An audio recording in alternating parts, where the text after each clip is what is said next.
মঞ্চে উপবিষ্ট বাংলাদেশ জাতীয়তাবাদী দল বিএনপি জেলা উপজেলা ইউনিয়ন বিভিন্ন অঙ্গ সংগঠনের আমার প্রাণ প্রিয় অগ্রজ নেতৃবৃন্দ, মঞ্চের সামনে উপবিষ্ট পাঠানপাড়া কালকার এবং মিরগঞ্জবাসী সবাইকে আমার সালাম, আসসালামু আলাইকুম ওয়া রাহমাতুল্লাহ। সনাতন ধর্মাবলম্বী ভাইদের জানাচ্ছি আদাব এবং অন্যদের শুভেচ্ছা। আসলে শুরুতেই কৃতজ্ঞতা প্রকাশ করছি মহসিন ভাইয়ের কাছে, যে উনি আসলে এই পথসভাকে শুধু পথসভা না, এটা জনসভায় পরিণত করেছে। কি বলেন?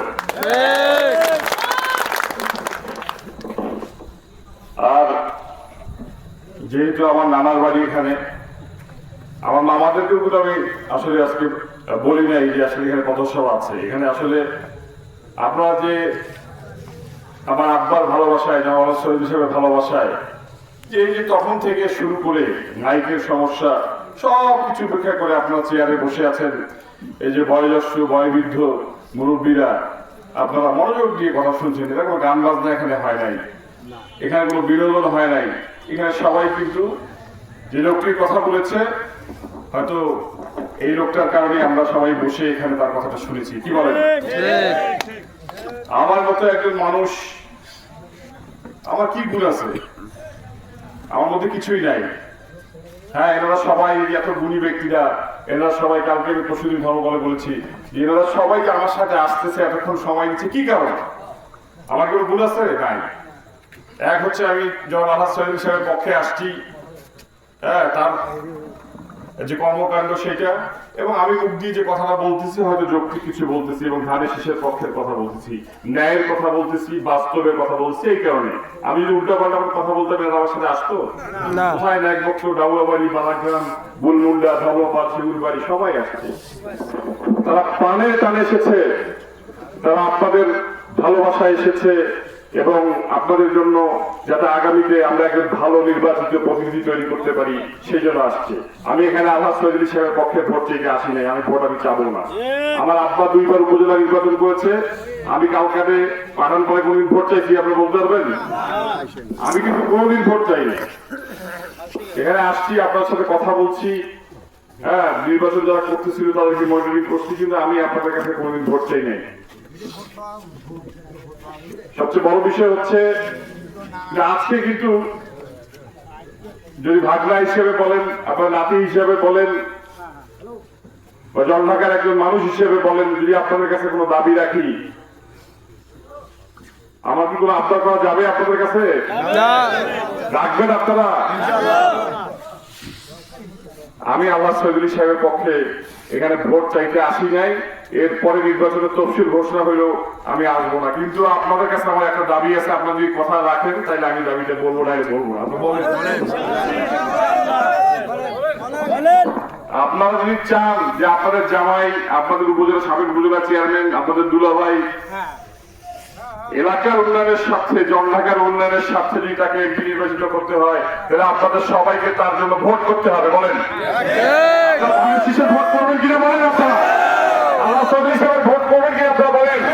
আপনাকে শুধু তাকে ভোট দিবেন, তার জন্য ভোট করতে হবে। এখানে যেমন বসে আছেন তারা এক একটা সরকারি সাহেবের তার দায়িত্ব নিতে হবে। বলেন, আপনারা এই যে আমার সামনে ধানের শীষ আছে, আপনার ধানের শীষের দায়িত্ব নিবে কে? বলেন, যদি আপনারা ধানের শীষের দায়িত্ব নেন তাহলে আমি তো আপনার দায়িত্ব দিলাম।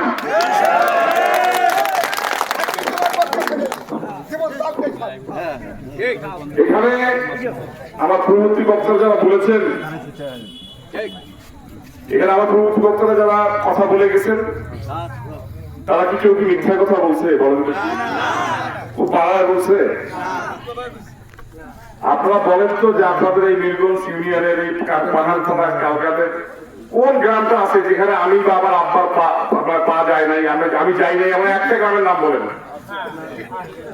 ইতিপূর্বে আপনারা অনেক সংসদ সদস্য নির্বাচন করেছিলেন, ইতিপূর্বে আপনারা অনেক হয়তো এমপি নির্বাচন করেছেন।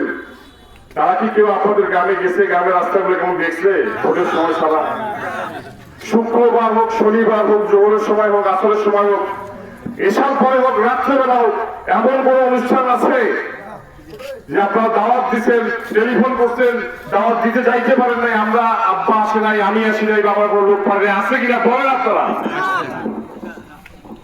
এটা কিন্তু শুধু এই পাঠানপাড়া কালকাটে না, সমগ্র জলঢাকায় কিন্তু আমরা এই কাজটা করে আসতেছি, এখনো করতেছি।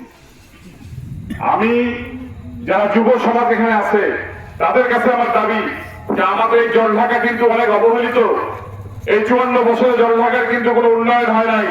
জলঢাকার ভাগের যে বরাদ্দ ছিল, হয়তো আমরা বরাদ্দটাও তুলনামূলক অনেক কম পেয়েছি, কিন্তু সেটাও কিন্তু ভাগ বাটোয়ারা হয়ে গেছে। ভাগ বাটোয়ারা জলঢাকায় বসে যদি হইতো আরো তো কিছু দুই একজন পাইতো, আবার অধিকাংশ সময় ভাগ বাটোয়ারা ঢাকায় বসে হয়ে গেছে। মানে ওই ভাগ বাটোয়ারা ভাগও কোনো দালাল, জলঢাকার কোনো দালাল পায়নি, ঢাকার দালালরা খায় হয়েছে। এখানে ব্যক্তিগত ভাবে আমার আব্বা আসলে উনি ভালো মানুষ, উনি ধর্মীয় প্রতিষ্ঠানগুলোকে একটা দুর্বলতা আছে, তো কত ব্যক্তিগত ভাবে আসলে যতটুকু পারে উনি করে। কিন্তু এখানে আমাদের এই এলাকার যদি আমরা আর্থসামাজিক প্রেক্ষাপট, আমাদের এলাকার যে কর্মসংস্থান আমরা বাড়াইতে চাই, মানুষের ঘরে ঘরে সুখ শান্তি প্রশান্তি বাড়াইতে চাই, শিক্ষার উপযুক্ত পরিবেশ দিতে চাই, তাহলে একটা অনেক বেশি শক্তিশালী জায়গায় যাওয়া দরকার। হ্যাঁ, এটা এখন এমপির পক্ষেই সম্ভব। এখন এমন এমপি যদি আমরা বানাই যিনি 365 দিনের মধ্যে 360 দিন ঢাকায় থাকে, 350 দিন জলঢাকার বাইরে থাকে, কেমন করে সেই এলাকার উন্নয়ন হবে বলেন? চৌধুরী সাহেবের সাথে দেখা করতে গেলে কি আপনাদেরকে অ্যাপয়েন্টমেন্ট করা লাগবে? হ্যাঁ, কোনো দালাল ধরতে হবে? জলঢাকার লোকজন যারা চালাক তারা কেউ বড় ঘর যায় না, আপনারও বড় ঘর যান। জলঢাকার লোকজন ওই 7টা মেম্বারের দোকানের সামনে সকালে যায়, ওখানে গেলে জানেন একবার চা খাইতে আসবে। উনি 10 বছর উপজেলা চেয়ারম্যান ছিল, আমাদের বাসার বাজারটা উনি করছে, অন্য কেউ করেনি। বাজার করার অন্য লোক কিন্তু আর আমরা আলাদা করে রাখি। এখনো উনি জলঢাকায় ওই বাজার নিজেই করে। আর আমাদের যারা শীতের পাখি যারা এখানে এমপি হয়েছে তাদেরকে অনেককে স্যার বলতে হয়। হ্যাঁ, অনেকেই মাথায় রাখে অনেকে। হ্যাঁ, একটা মানুষের যদি আজকে খাবার না থাকে তার কথা মাথায় রেখে লাভ আছে? কালকে বোধ বাঁচবে সে? একটা মানুষের যদি 50 টাকা হোক 100 টাকা হোক এখন ওষুধ লাগে, সেটা মাথায় রেখে কি লাভ আছে?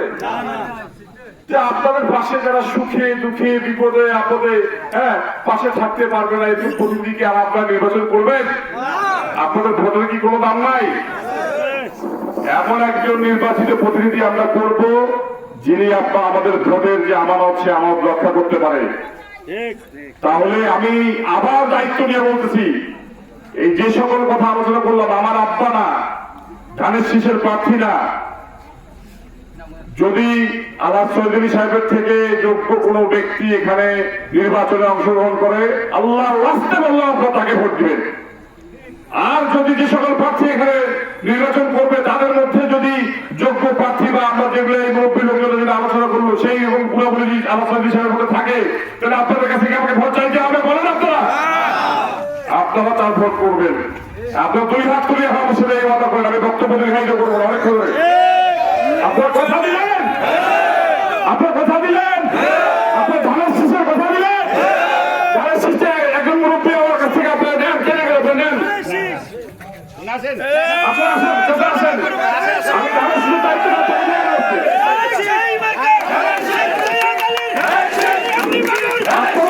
আপনার কথা দিলেন ধানের শীষের,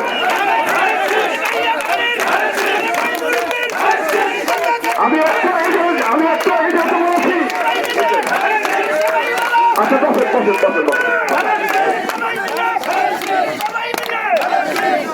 আমি একটু আগে যেমন কথা দিছি যে আপনারা ধানের শীষের দায়িত্ব যেহেতু আমাকে কথা দিলেন, আমি অন্তত মিরিগঞ্জ ইউনিয়নের এই আজকে পাঠান করার দায়িত্বটা যে আপনারা হাতে তুলে দিতে পারে আমি নিজেকে গর্বিত মনে করছি।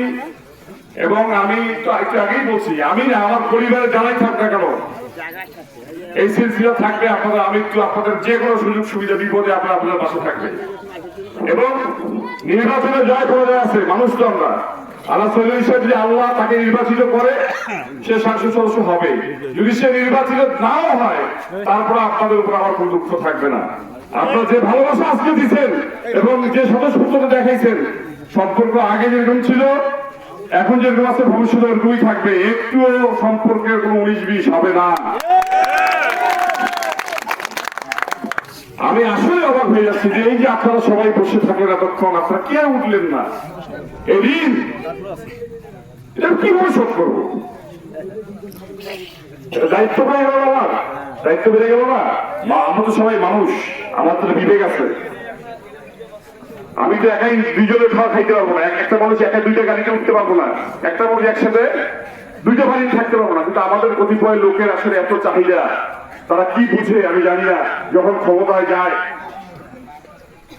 তাদের মধ্যে একটা অটো পরিবর্তন চলে আসে। কিন্তু আমি খুবই কাছ থেকে দেখছি আমার আব্বাকে, সে 10 বছর উপজেলা চেয়ারম্যান ছিল, আমি 10 দিন উপজেলা পরিষদে, কেউ দেখছেন আমাকে? তার কারণ কি, আমার আম্মা কোনদিন তার সাথে তার সরকারি গাড়িতে উঠতে পারেনি, খুব আক্ষেপ। আমাকে দেখছেন কোন উপজেলা চেয়ারম্যানের গাড়িতে উঠতে? তার কি পরীক্ষা দেবো ভাই বলেন? এখন বিবেক আপনাদের, আবেগ আপনাদের, আমি আপনাদের কাছে শুধু আবেদনে করে গেলাম, হ্যাঁ আমি আপনাদের কাছে শুধু সব দায়িত্ব দিয়ে গেলাম।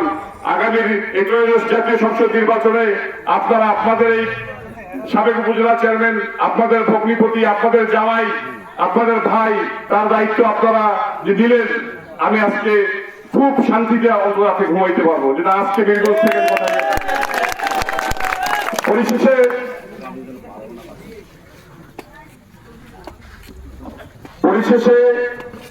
বাংলাদেশ জাতীয়তাবাদী দলের আমাদের চেয়ারম্যান দেশের বেগম খালেদা জিয়া কিন্তু এখনো অসুস্থ, পুরোপুরি সুস্থ না। আপনারা ওনার জন্য দোয়া করবেন। ওনাকে আসলে ষড়যন্ত্র করে মেরে ফেলার ষড়যন্ত্র হয়েছিল জেলখানার ভিতরে। এখন পর্যন্ত তারেক রহমান দেশে আসতে পারতেছে না, কত ষড়যন্ত্র হচ্ছে।